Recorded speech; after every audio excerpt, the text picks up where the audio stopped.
Professor Charlene Downing, the inductee, Dr. John Watson, world-renowned nursing theorist and founder and director of Watson Caring Science Institute in Boulder, Colorado, USA, staff within provincial government, senior leaders of the university, members of Senate and other academics, distinguished guests and students, all who have joined us. Sanibonani, goeienaand, good evening, Tobela. It is indeed a great honor and special privilege for me to welcome you to the Professorial Inaugural Lecture of Professor Charlene Downing. As I do so, I wish to express a warm welcome to her loved ones, special guests, and colleagues. This is indeed a proud and joyful moment for all of you, for Professor Downing, and for us here at UJ and higher education in South Africa and beyond. The inauguration of professors in a public ceremony is what happens when newly appointed professors are inducted into office by the Vice-Chancellor and deliver their inaugural addresses. The ceremony has its roots in the medieval university and serves multiple purposes. Firstly, it is an expression of welcome and an entry for new professors joining the circle of colleagues who are already professors. Secondly, it provides a platform for the professors to display their expertise in the discipline and showcase their research. I don't know if many of you may know, but I was the Executive Dean for the Faculty of Health Sciences from 2019 to 2022. And that was before I stepped into the role of DVC academic here at UJ. So I have first-hand knowledge related to the expertise, experience, and character of Professor Downing. When she signs off her emails, her signature always states "in caring." So if you've received an email from her, you'll know exactly what I'm speaking about. I cannot think of two words that better describe Charlene's nature and interaction with those around her. It is thus a special privilege for me to be present this evening. Today we gather to bear witness to the entry of Professor Downing to the illustrious community of scholars at the university. It is a celebration of the contributions to the discipline and ultimately the impact on society. Professors provide a university with its identity, character, academic legitimacy, and integrity. The inaugural lecture is a rite of passage following the confirmation of the appointment of the person as a professor. This evening, we will listen to Professor Downing as the gown goes to town. By this, I mean that the power of the inaugural address is when we hear her expertise and it is showcased beyond the corridors of the university and reverberates within society. It stands out as a moment of pride for the incumbent, the family, fellow scholars, the university, and ultimately society. For the German philosopher and diplomat Humboldt, a university referred to the whole community of scholars and students engaged in a common search for truth. Newman talked about teaching universal knowledge. Recently, universities have been viewed as instrumentalist, serving the purpose of the economy or utilitarian in purpose. I would hope that we can break out of these narrow conceptualizations and reflect on the university as contributing to the public good. Edward W. stated in an article on defiance and taking positions that a formulation of the ideal role of the true intellectual is, and I quote, one who commands a vast knowledge of the individual's discipline, who is rigorous in the analysis of literature, who views being an intellectual as a vocation, the intellectual who considers it necessary to step into the public sphere and to speak truth to power, namely to question, interpret, and understand authority rather than consolidating it, to step out of the boundaries of the academy to connect oneself, to affiliate oneself, to align oneself with an ongoing process or contest of some sort, perhaps with the aim of improving the lot of the oppressed. The intellectual who functions as a kind of public memory to recall what is forgotten or ignored, to make the connections that are otherwise hidden, and to provide alternatives for mistaken policies." End of quote. It remains then for us as a university with a Pan-African vision to derive our mandate as intellectuals and as professors. How do we embrace the role of a professor as a disruptor while continuing to be flagship carriers of their disciplines? This evening, we will listen to Professor Downing as one further step in the journey of being a professor. This is a journey which does not culminate once this lecture has been given. It is a self-reflective pause in the journey of the professor, with a promise of more to enrich our minds and simultaneously contributing to the rich intellectual body of work in the discipline. Let me now invite the Acting Executive Dean, Professor Annie Timani, to introduce Professor Downing. I thank you. Rea leboga, niabonga, baie dankie.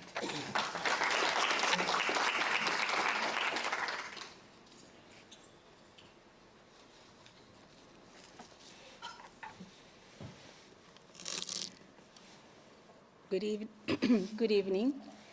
I guess now as an acting dean, I've got a new signature in humanity. Prof. Downing, her initial clinical career was spent as a psychiatric and mental health nurse in a large psychiatric hospital, a tertiary level in the Eastern Cape. From here, Prof. Downing departed to an academic hospital in Johannesburg, working in an acute admission psychiatric ward. The experience empowered her to attain her first lecturing position at one of the largest nursing colleges in Johannesburg, the Johannesburg General Hospital, now called the Charlotte Maxeke Johannesburg Academic Hospital. Prof. Downing, very young, dreamt of being a best lecturer and had the practical experience to infuse into each lecture. The voice was always at the back of her mind, and I can hear this voice in her. Should you be a psychiatric nurse, you cannot be a professional nurse in a general hospital. Prof. Downing moved and went to work at Grooteskier Hospital in a neurosurgical unit. The ward was known for less favorable patient care, which was her mission to enhance and promote the quality of patient care.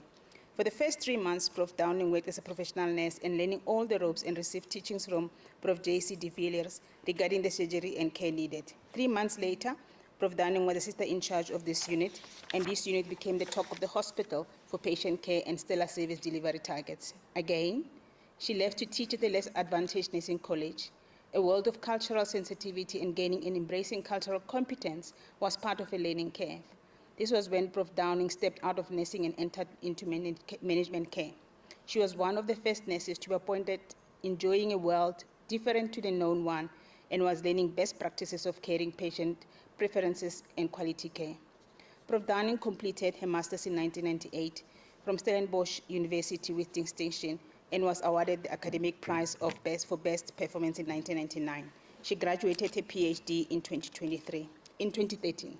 My apologies. She's now being inducted as a professor. Prof. Downing started working in a research office at a higher education institution. This was an excellent strategy to gain research knowledge, implementation of research projects, project management, and change management. This happened at the largest university in South Africa. She had a dream to be an independent practitioner. For 10 years, she was successfully maintained this in the field by managing research offices at higher education institutions and practices of research. University of Johannesburg, where we are right now, was part of this period. And this is when she transitioned to being a full academic in February 2015. She learned never to say no. She never says no to anything. She says yes, even if you can ask her anytime. She is always supportive, dreamt and believed in herself. Prof. Charlene Downing is a part of the Department of Nursing, the Faculty of Health Sciences, and lectures research methodology at an undergraduate, post-basic, and postgraduate level.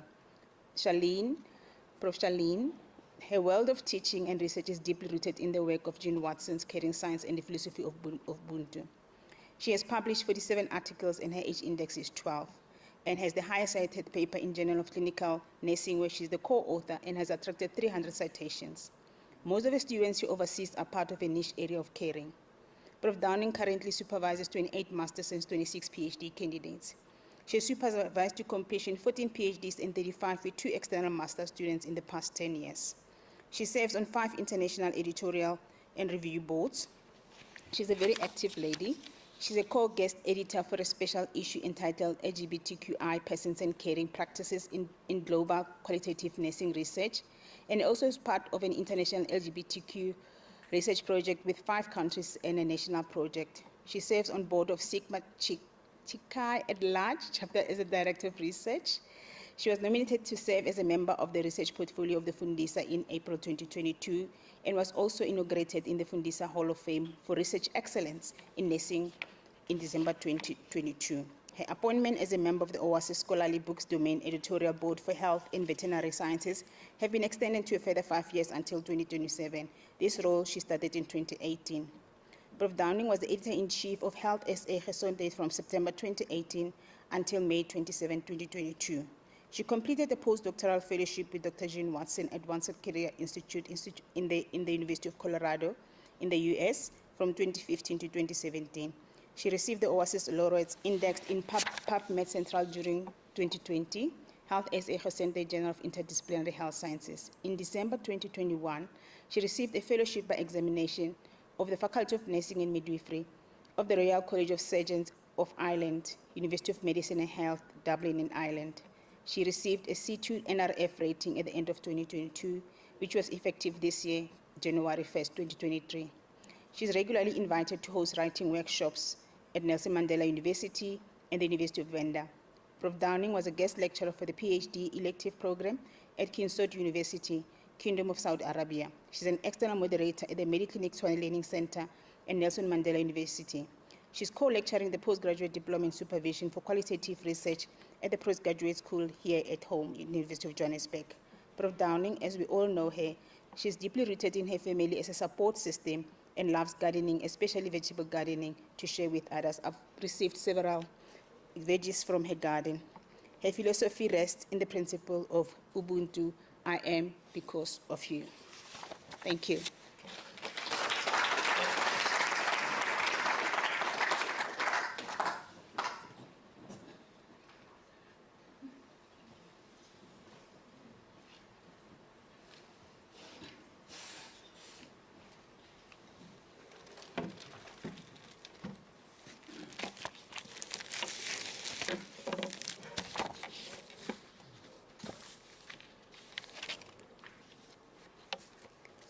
Thank you, Prof. Kang. Thank you, Prof. Temani.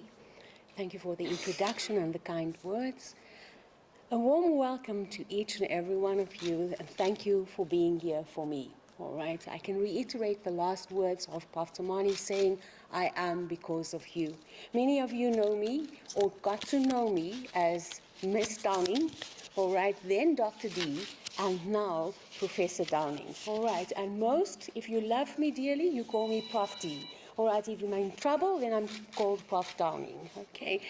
So, my journey in becoming a professor at the University of Johannesburg is in practices of cultivating and sustainability. So my journey that I am going to walk you through is embracing those 2 core concepts. Concepts that plays a deep role in the walk of my life. And critically, one needs to go and look at caring practices. I also want to say, when I look at a definition of caring practices, it is the application of caring attitudes, behaviors and practices towards individuals and groups seeking help or support based on the principles of human dignity, autonomy, respect, and caring is the core objective of nursing practice. During 2015-2017, I completed a postdoctoral fellowship with Dr. Jean Watson, the founder of Watson Caring Science and the theorist of caring science as the philosophy and theory of Jean Watson. Jean Watson's, all right, let me just get that way around, otherwise I'm going to lose. Great.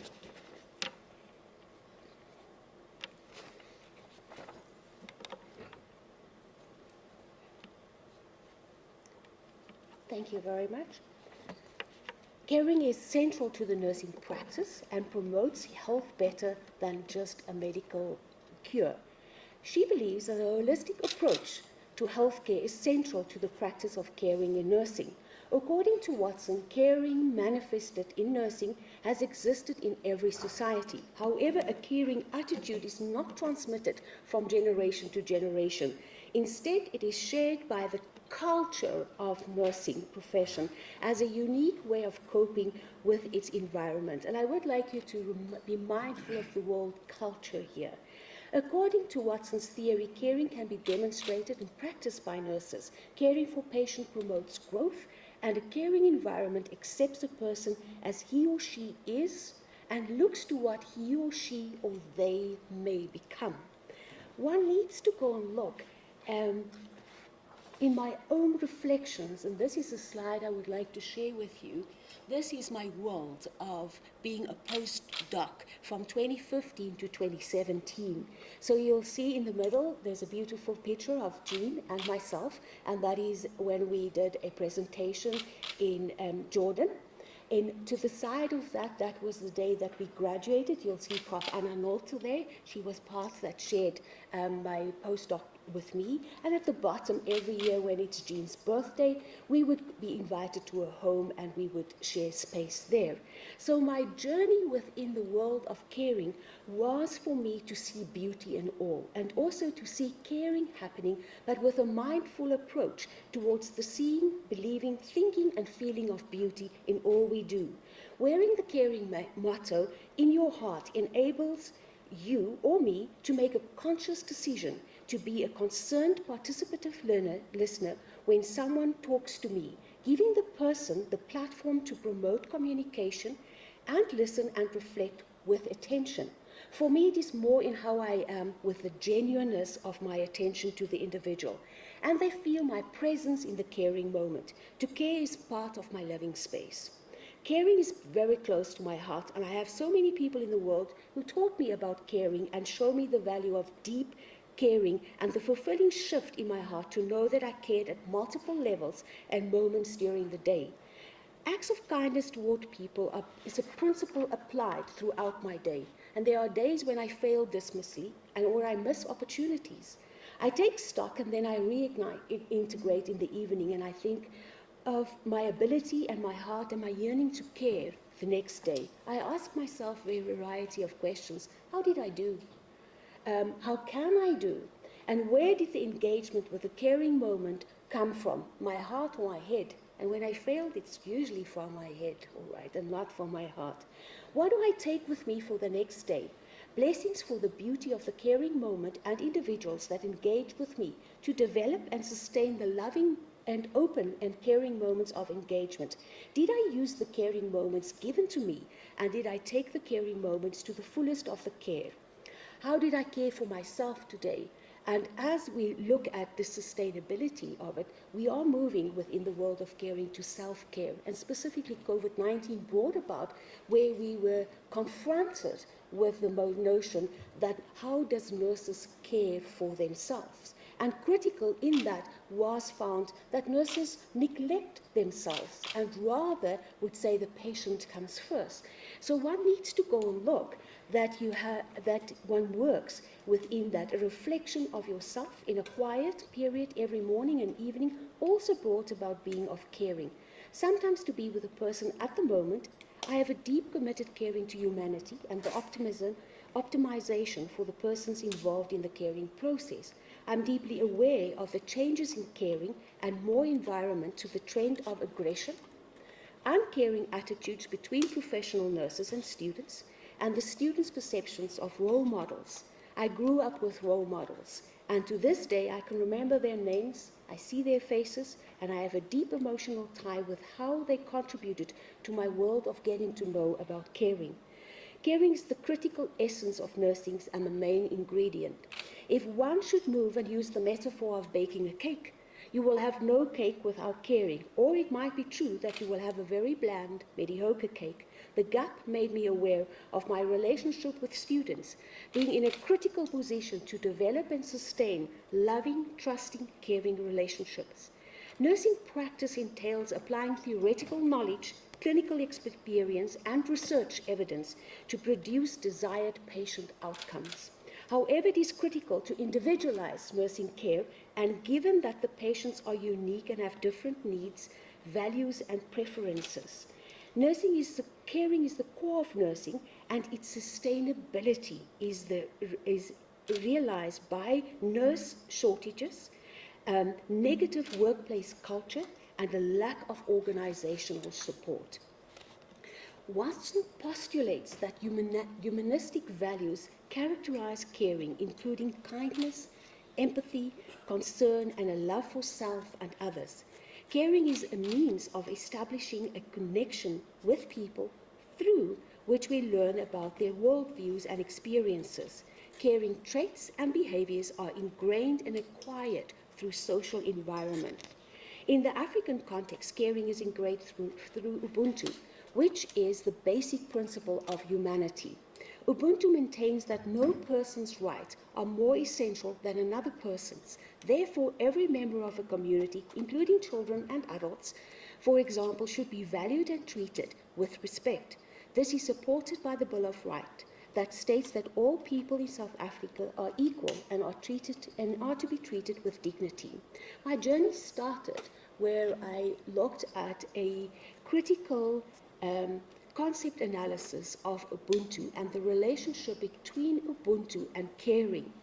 Also, one needed to look then also at the practices of caring from a South African perspective. And in this specifically, I looked at caring in an African ontology and related to Ubuntu within that. So one needs to go and look that through the works of healing, we have to see beauty, and beauty heals, and beauty can only be part of ushering us into a transpersonal, caring, healing perspective. And that is where the relationship between Ubuntu and caring, as caring is a universal principle.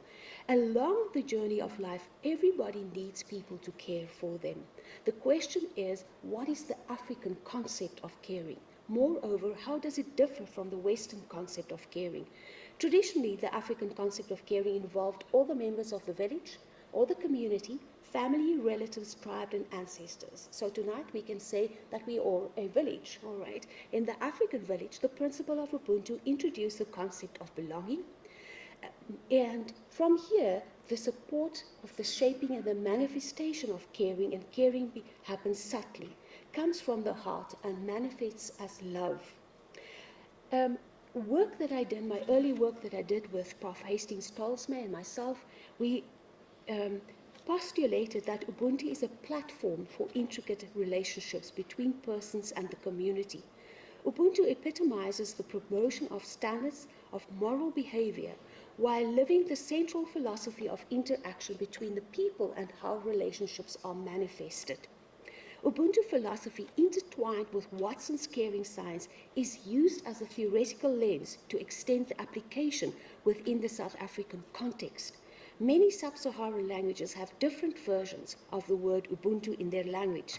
The word means roughly humanist, or a person is a person through other persons. Ubuntu is seen as a tradition that is passed down from generation to generation and through practices inherited from the past. Moreover, Ubuntu has a moral values and indigenous culture codes that is often described as an indigenous philosophy. From here, I worked with Prof. Hastings Tolsma, working on an integrative review of Albertina Sisulu and Ubuntu, relevance to caring and nursing. From here, we looked at the history of nature of caring in South Africa's non-specific and unknown, and that was true at that stage. And but my colleague from UNISA, Prof. van Rensburg, completed a PhD with her candidate, and they have immaculate specifications of the history of nursing, from dominance from a black and white perspective, right? Because many times when we open a history book, it will either be from a white perspective or a Western perspective. So one needs to go look here at the impact of the nurse and the activist Albertina Sisulu, known as the mother of the nation, and has potential to offer unique insights in what could be the context of caring for nurses. In this study, we found that we looked at practice guidelines of caring concerning knowledge and critical thinking about caring by nurses. They demonstrated a culture of caring as seen through the prism of Sisulu's life. And Sisulu's life was seen in the themes of being a devoted dancer and also in the creation of a healing environment. And these factors also reflect African Ubuntu principle. Think back about how important dancing is in an African world. So one needs to go and look where the focus is then on the relationship between people and how these relationships could be conducted. The article contributed to where Ubuntu and Sisulu's approach to caring have much to offer for the nursing profession in terms of developing new directions for a nursing pedagogy, curriculum, practice patterns, and policies that emphasize caring constructs. One of my first masters that I completed was specifically done on student nurses' perceptions regarding caring and the clinical instruction at a private nursing education. Here, the role of the clinical nurse, and many subsequent studies have been done. Stefan did a study, Tabiso did a study, specifically go and look at the role of clinical facilitators, but also then specifically looking at role modeling within that. And that is where caring practices comes from. So one needs to go and look that caring clinical behavior results in better clinical competency. Clinical instructors should plan to contact their students frequently in a clinical setting. The frequency and the duration of such contact sessions should be tailored to student needs, nurse needs. Caring became the focus area of my teaching and supervision philosophy. And the culture of caring was deeply embedded to cultivate and reignite the caring practices. I moved here with candidates looking specifically at work of caring for patient care, looking at patients' perceptions of caring, specifically at a hospital, district hospital in Malawi. And here we also looked how nurses needs to focus on increasing personal presence, promoting patient involvement in decision making, and then demonstrating clinical competence. If one looks at the world of caring and Ubuntu, specifically in the world of cultivating caring, we move into a world of how I would ignite sustainability. And working in here, we work from the notion of saying underpinning of caring as a core concept in nursing has a Eurocentric origin. Eurocentrism refers to a tendency to view European standards as superior over others, thereby using them as a basis for evaluative judgments. Today, most retrievable caring constructs and descriptors are known to have a European origin, which indicates widespread Eurocentric bias in how knowledge is produced, disseminated, and evaluated. Despite that, the techniques and behaviors and symbols of interaction that demonstrate caring can be identified across different cultures and caring in the globe. Thus, the humanistic disposition of caring is relatively universal. However, the meanings that are attached to these behaviors and symbols of interaction are expressively unique to a specific culture. So currently, we are working in the field of development of a culturally adapted caring scale, looking within the continent of Africa, right? So we're looking, how can we align that? Further than that, patient caring also evolved around patients' care with tracheostomies, motivation of nursing leaders in factors that influence motivation, looking at students' perceptions, relationship with mindfulness and caring, practices of caring, specifically student-orientated. Because of where I am at this specific moment, my critical concern is always about the student and how do we bring them forward, and also the practice readiness was done in various situations. If one then looks that we need to go and look at also role modeling, we looked at the young academic being part of a nursing education, looking at specifically primary healthcare, caring, uncaring practices, emergency nursing interventions, looking at the reasoning why we use certain caring practices and what would be the feasibility of using that. And as I said, specifically looking at self-care at this specific moment, also looking at self-awareness towards professionalism. So one could see how the embeddedness of caring in a variety of topics, and I moved from a cultivation then to providing a sustainability. And the definition of sustainability in nursing and in caring practices is that we play a vital role as nurses in promoting sustainable practices and addressing environmental and social determinants. I've mentioned Prof. Hastings-Stolzmay, and specifically in the concept of sustainability.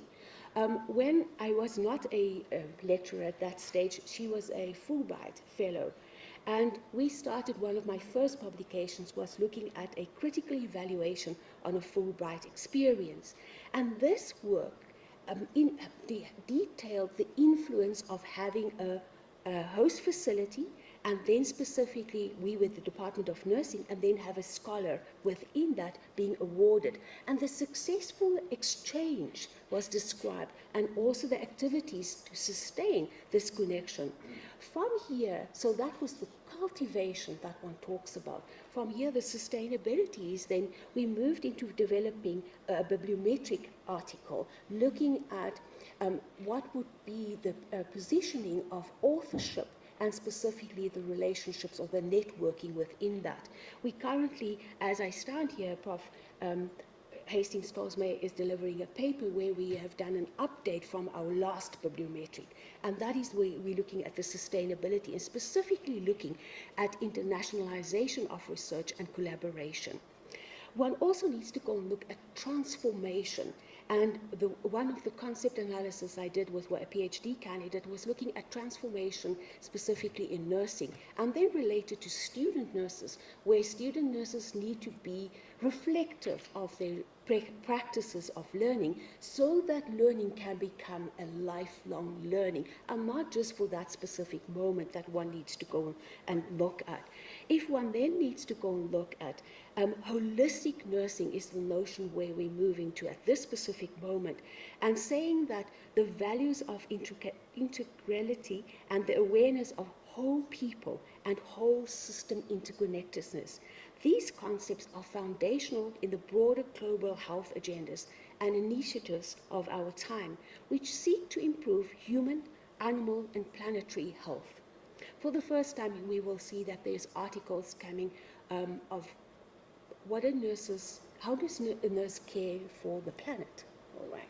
And how do we care for going green? So those are where we move into the sustainability.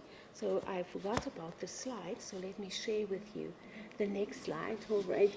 So the next slide is just pictures of candidates, and if you don't see yourself up there, it's not because I don't have a picture. It was just because I couldn't find it at that specific time, all right? So part of my world of living with my students is that we take photos, all right?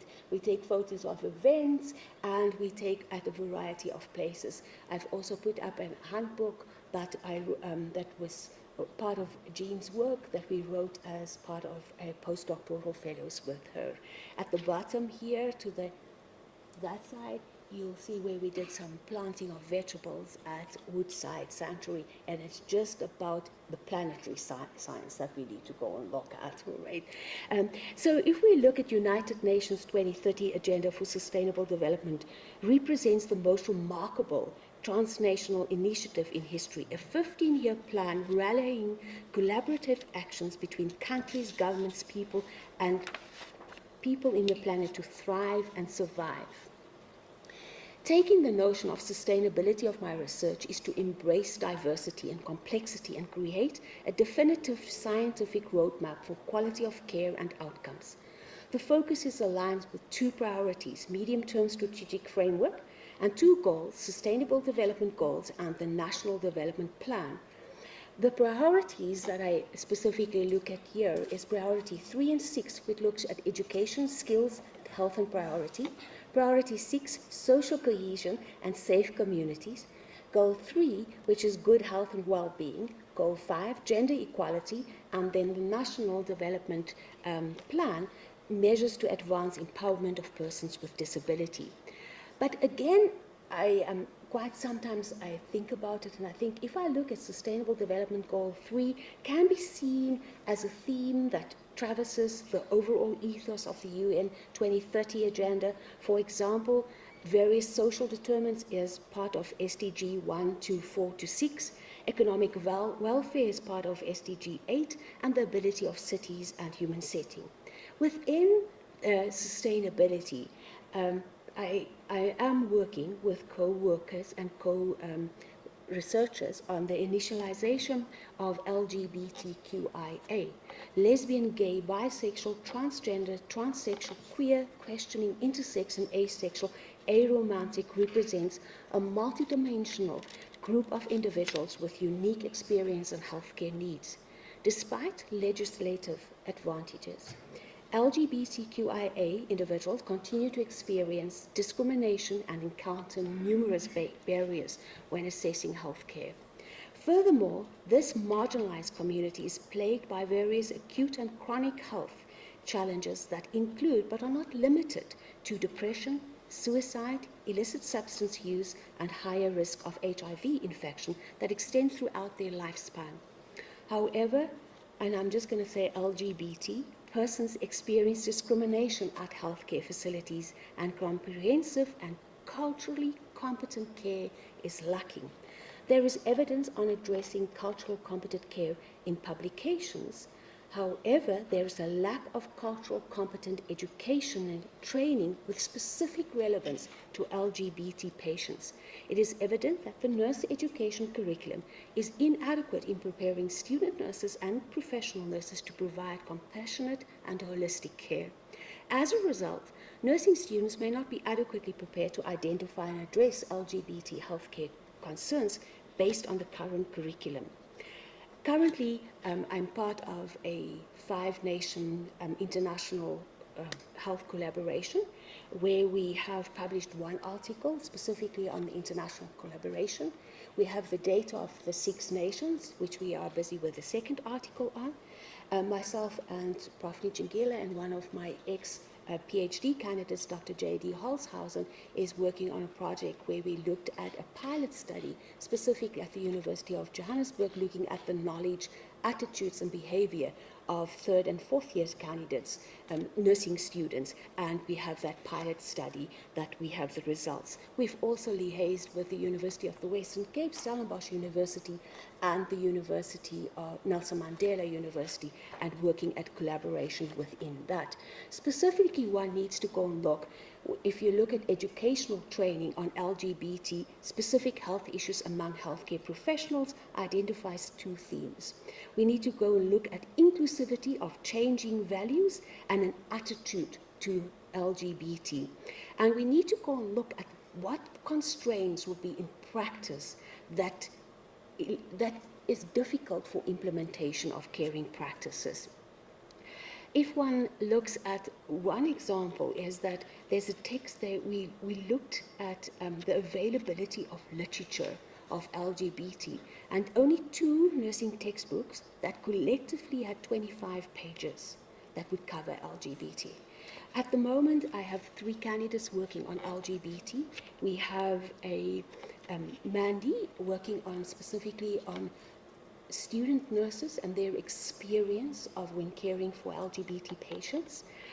Specifically, George is looking at working at LGBT patients and their experience of caring at a primary healthcare environment. I have Linda working specifically going to look at LGBT patients within hospitals. There are many other areas that one needs to go and look at, but we will get there. Also, one needs to go and look at promoting respectful maternity health care. And specifically here, one needs to go and look at educational workshops to improve caring and behavior practices. And specifically looking here that we strengthen the delivery of essential maternal and newborn healthcare services and offer activities targeting the values. This morning, myself and Prof. Tumani met with one of our PhD candidates, specifically looking at respect for maternity care and the implementing of an ethical educational program in working together, having workshops, implementing educational program, ethical program, and then looking at the results. Further than that, one needs to go and look at marginalized care, marginalized groups and caring. Here, I'm specifically looking with Dr. Bruber at deaf people living with deafness. And here one needs to go and look that once we can meet their needs, then we can look at health outcomes in that specifically. I do have an undergraduate student that is working within the EDEF situation. Cultivation then is burning the love for research. And specifically here, if we look at cultivating, it is then looking at the sustainability of caring practices by implementing interventions to promote positive beliefs and attitudes about caring and the relational aspects of nursing practice among nurses and healthcare leaders.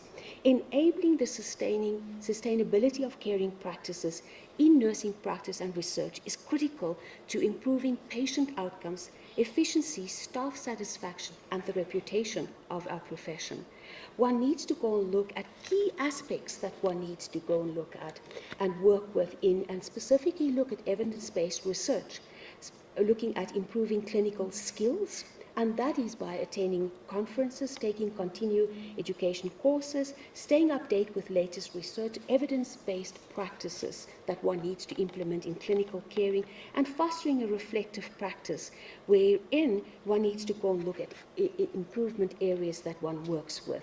Also, I spoke a lot about self-care, and we have two studies that were completed. One was done by Mukalani, specifically looking at self-care behaviors and practices of professional nurses working in primary healthcare clinics.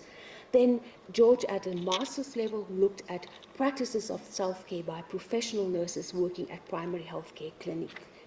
So here, specifically, one needs to go and look, if you look at sustainability, one needs to go and look at practices that can be implemented so that self-care can become part of a caring philosophy for nurses specifically, because that is the need that we've identified within the research that we've done. If one then works, it's also specifically addressing healthcare inequalities, which I've spoken about, specifically looking at the LGBT, specifically looking at marginalized groups. Also, if I look at it, it's also about men in nursing. And men in nursing, I had a community project with men in nursing. We did a symposium within men in nursing, and I've always said that I want to write a textbook about men in nursing, all right? And I know Dr. Maklala will participate in that one with me. So critical here when we look at marginalized groups, one needs to go and look in sustainability of the caring practice. We need to go and look at task-orientated activities. So the shift for me in research is about interventions, is about implementation, is about looking at can we manage change. So for us to move forward in our profession, we need to be caring, but we need to be a change agent, all right? And when I speak to the undergraduates, I always say to them, I say, I'm here to teach you to be the change agents, all right? And you need to be the change agents out there. So I'm empowering you to become the triggering mechanism in the world of caring, and then to actually go and practice that. Also, one needs to go and look that the commitment to the sustainability. So it's about sustainability of the caring practices, but it's also about the commitment. It is indicated to improve care quality. One systematic review found that nursing care activities that addresses patients' emotional, spiritual, education, mobility, and hygiene needs are likely to be missed due to staff shortages, lack of time, and resource inadequacy. Now, if I repeat that sentence, all of us can identify the missing that we see in practice within our profession. So thus, it is concerning as addressing these non-medical needs is at the core of our holistic nursing care. So our sustainability is jeopardized because of the commitment to holistic caring. So one needs to go and look that to provide holistic caring, it is associated, all right, that we have to increase nurse job satisfaction, we have to increase or decrease the intention to leave, all right, and we have to elevate patients' experience in a caring practice.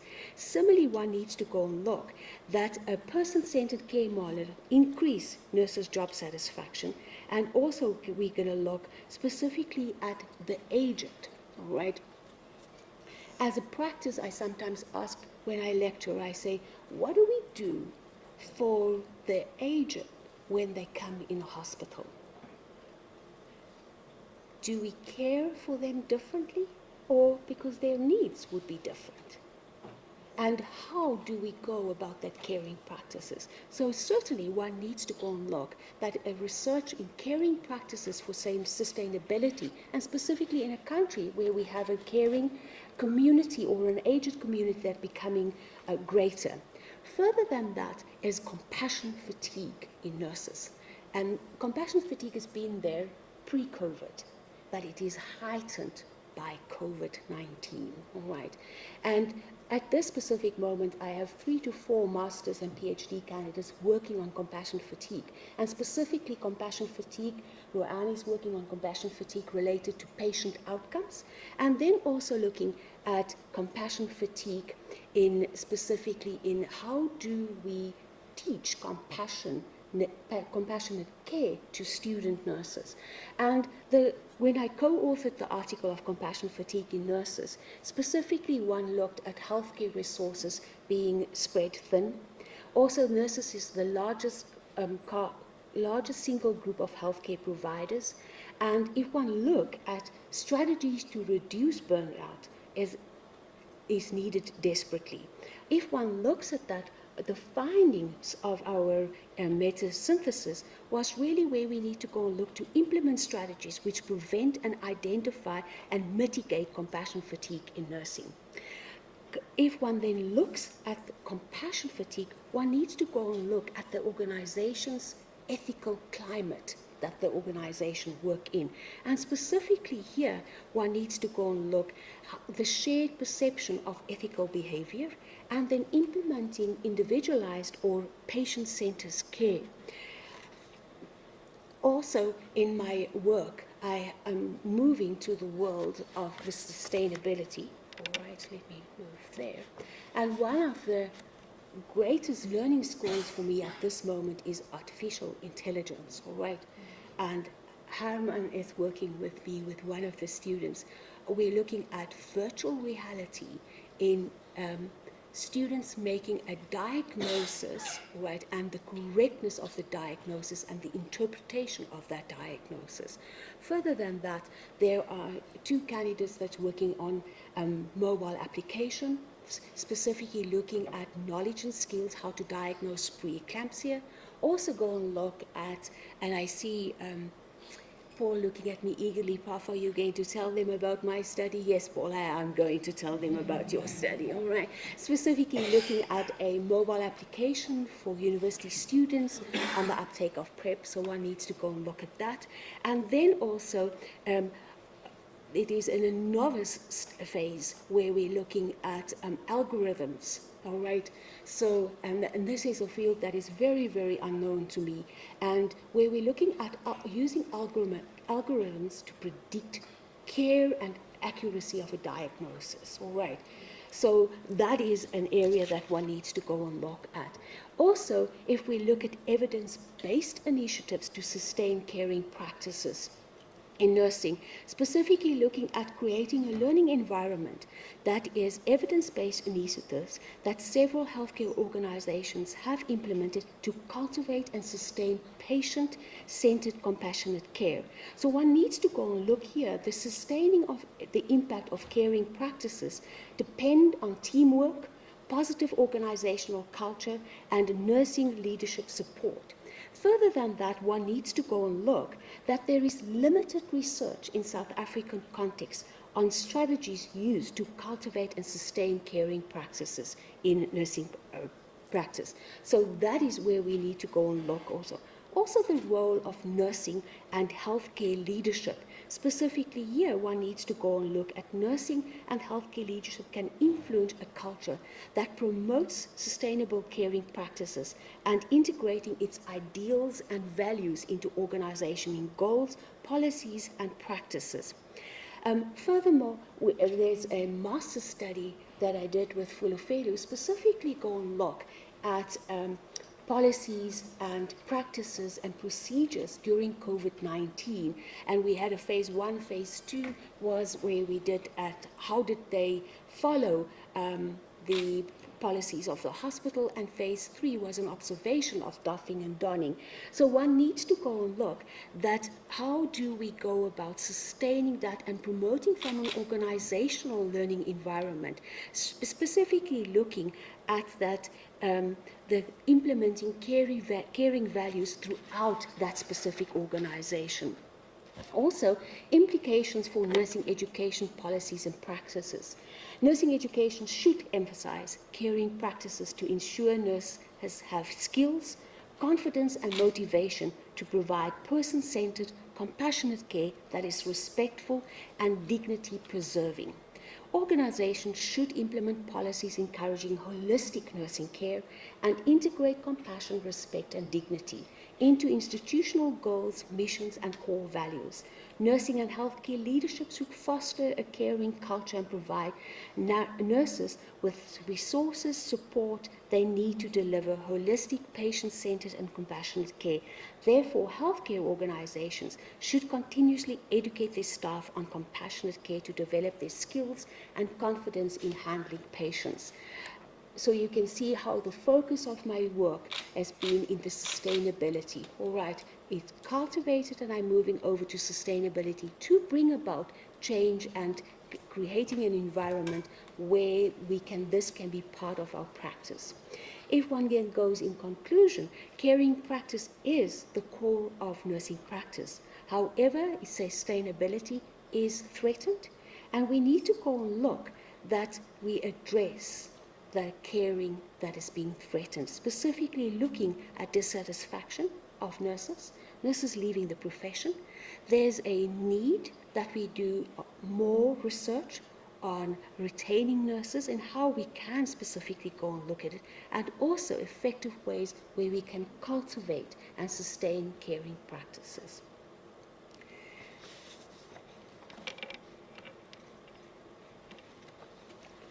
Right, from my side, that is the end of it, and I would like you to allow me to say thank you and more an acknowledgement to people within my world, all right? And I really would like to thank the higher being and my ancestors, and everybody that knows me well know that the ancestors talk good to me, all right? They talk, all right, and I know when they talk to me, all right? Then I come from a family, all right, and in my family, my father is no longer with me, and as Prof. Temani said, I got my PhD in 2013, that was 10 years ago, and it was yesterday, 10 years. So today is very significant in my world of living for me. I tried to wear the same outfit, but I couldn't do that again, all right? All right. So I have a mother that is watching, all right, and I have a brother and another brother, all right? And I have my brother's partner here, Charlene, that is with me in this, and so therefore I would like you to, my family, to say thank you. They sometimes talk very hard to me because I work a lot, all right? And my brother always phones me every evening, we talk, and he would say, "You're very serious, Charlene, so I'll have to make you laugh," and he does a damn good job of that one, all right? Then I have a bestie in Dr. Ann Miller, all right? Some of you would know her. She's been my best friend from my 21 years old, and I have to tell you, I'm turning 60 in a few weeks' time, so she's walked with me. Then I have to talk about my research, my RSM group, all right? They know who they are, all right? They are my confidants, they are my world, all right? And we foster a world of trust, and we foster a world of caring. Then also my PhD and master's candidates, present, past, and ones that have moved from a master's to a PhD level, and I'm very proud of that. I also am exceptionally proud when I get bachelor candidates to come for their master's studies. I also would like to say to the undergraduates, all right, thank you for being here. I really, really appreciate you making the effort to celebrate this with me.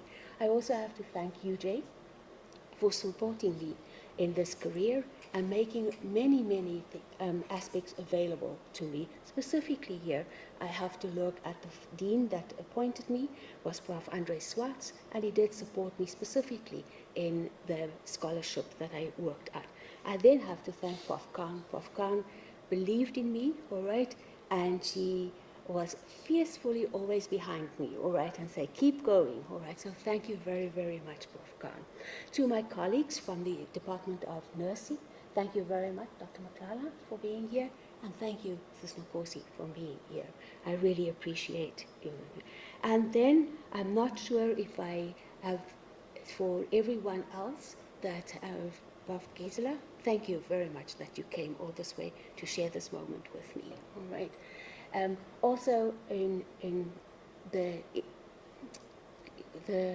YouTube connection, I have a list of all of the people that have attended via that. So thank you very much for being with me. And yet again, I can reiterate the words, I am because of you. I am here this evening because you support me, all right? And you faithfully believe in me always, all right? But you also my biggest critiques, all right? I will hear about it very clearly if I have not done the correct thing. So thank you very, very much to each and every one of you being here. Thank you.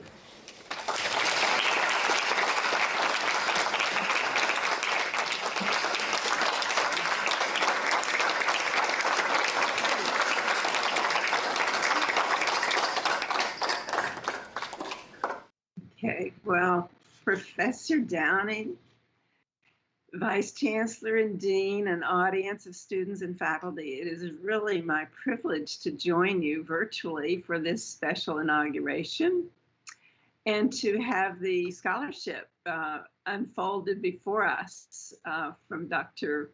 Downing and her wonderful work in caring science and really bringing us through her journey through this scholarship.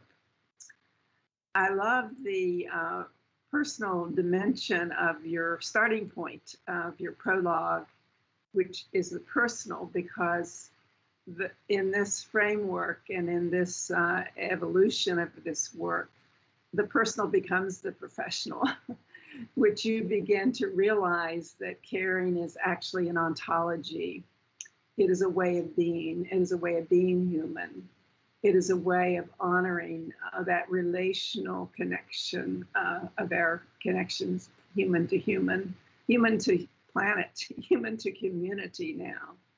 And so I'm so inspired by the focus that you have brought through this own personal journey and the way in which you have analyzed the literature and the research and the publications in the literature of scholarship of caring to bring us to another understanding.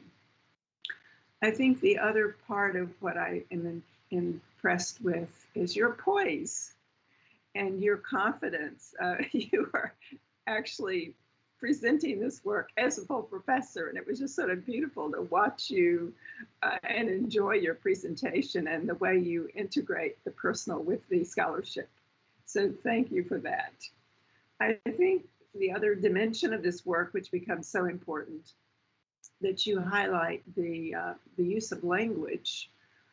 While my work has included the original curative factors as universals, of course, that expanded to Caritas processes, which help us to understand the universality of human caring that transcends culture and geographic standards and religion and so forth, that I particularly enjoyed, and having the history there earlier at one of our conferences with the Ubuntu concept, because it so beautifully conveys I'm human because you're human. You know, we're here this together. I am because of you.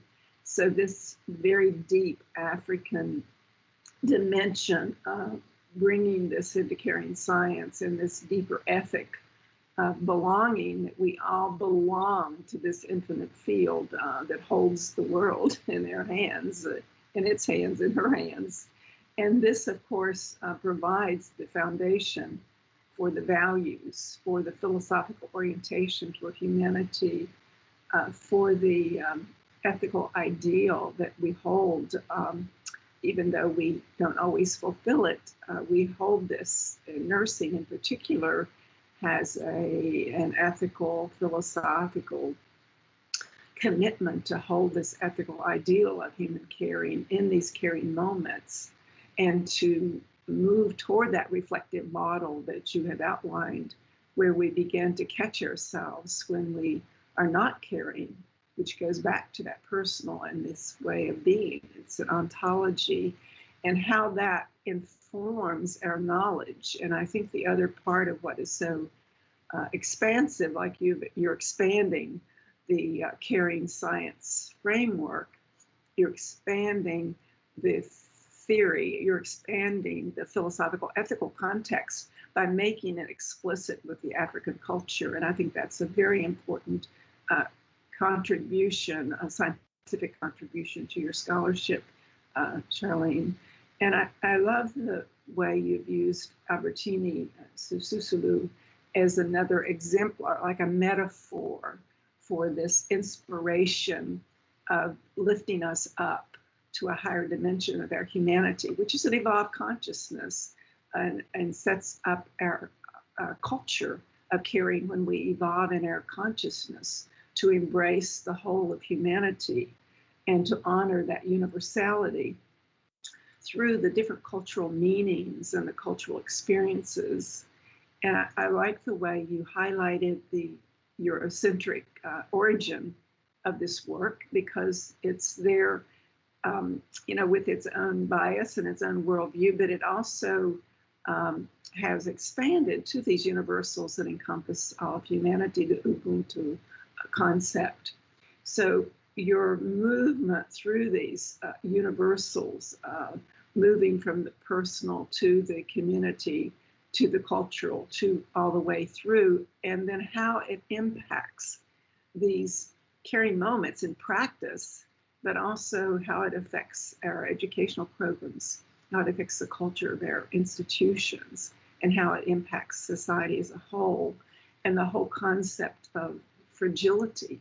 The fragility of caring and the sustainability is such a core component of this that we can't take it for granted.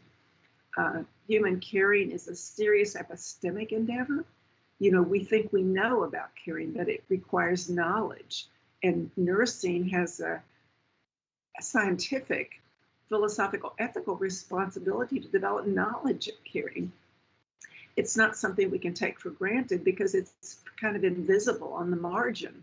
We know when it's not there, but we haven't cultivated that sustainability to bring it up to a form of scholarship as a serious epistemic endeavor. It's a serious epistemological endeavor because it takes more than one way of knowing. It's not just empirical knowing, it's not just technical knowing. It requires our ways of being human. It requires our philosophical orientation toward humanity.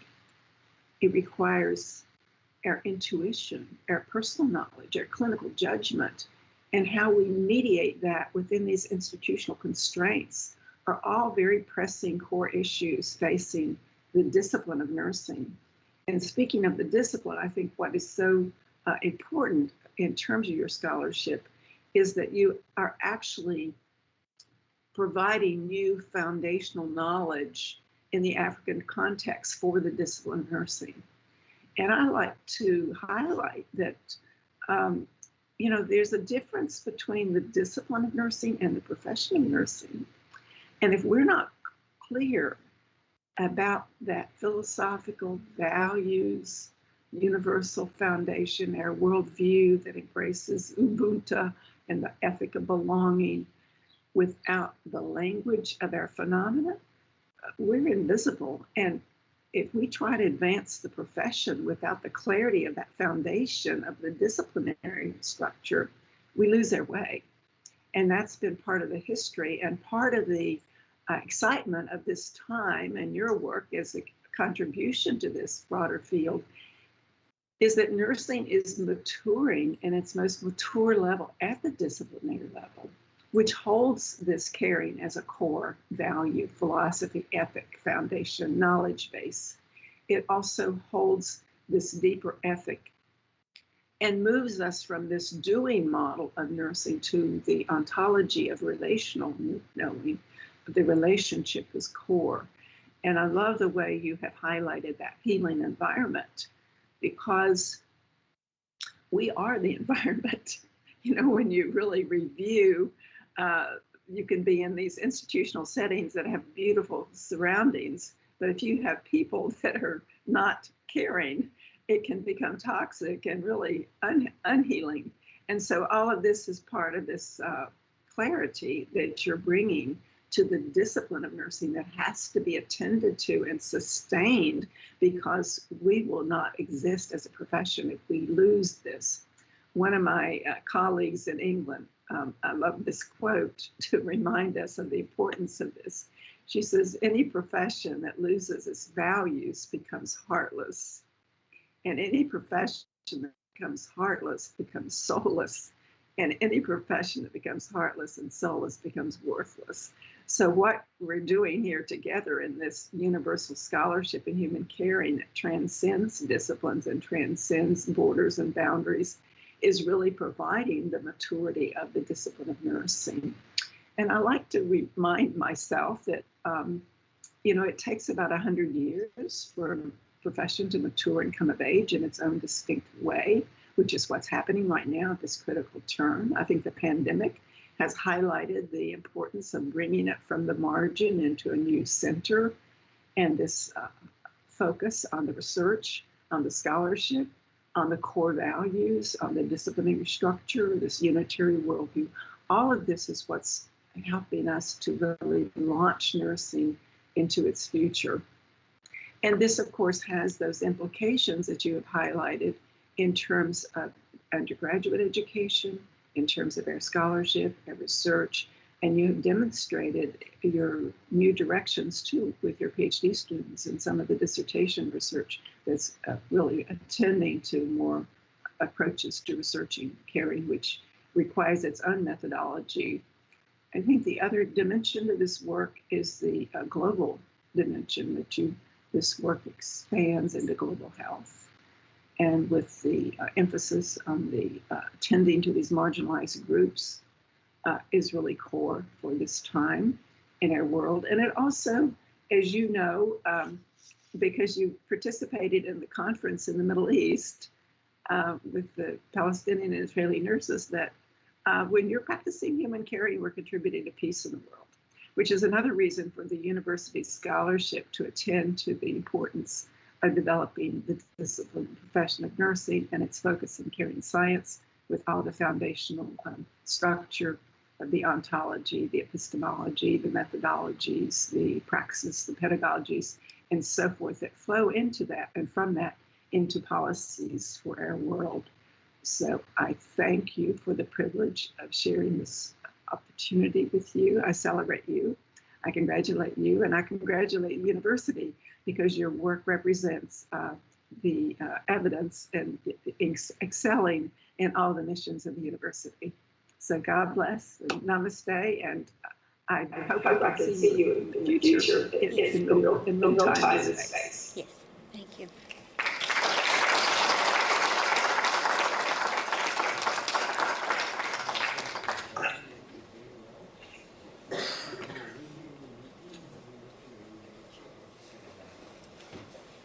Thank you. It's that part of the evening where we are going to officially robe Professor Downing.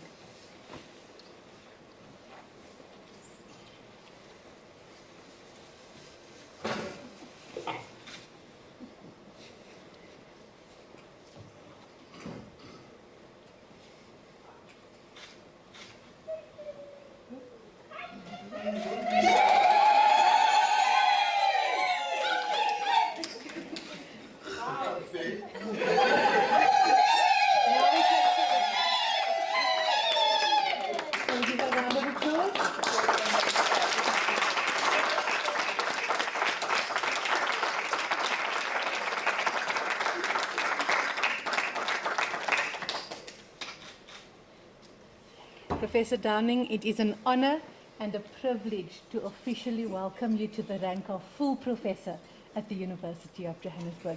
Another round of applause.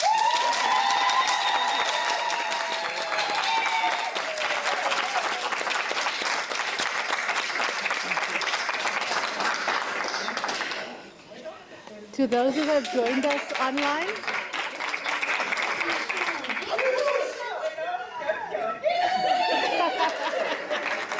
Mpumi, I'm watching you. I'm watching you.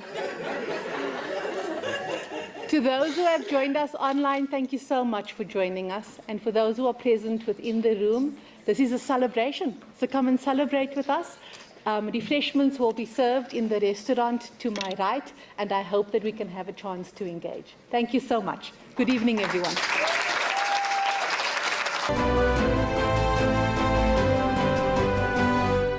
The University of Johannesburg, the future reimagined.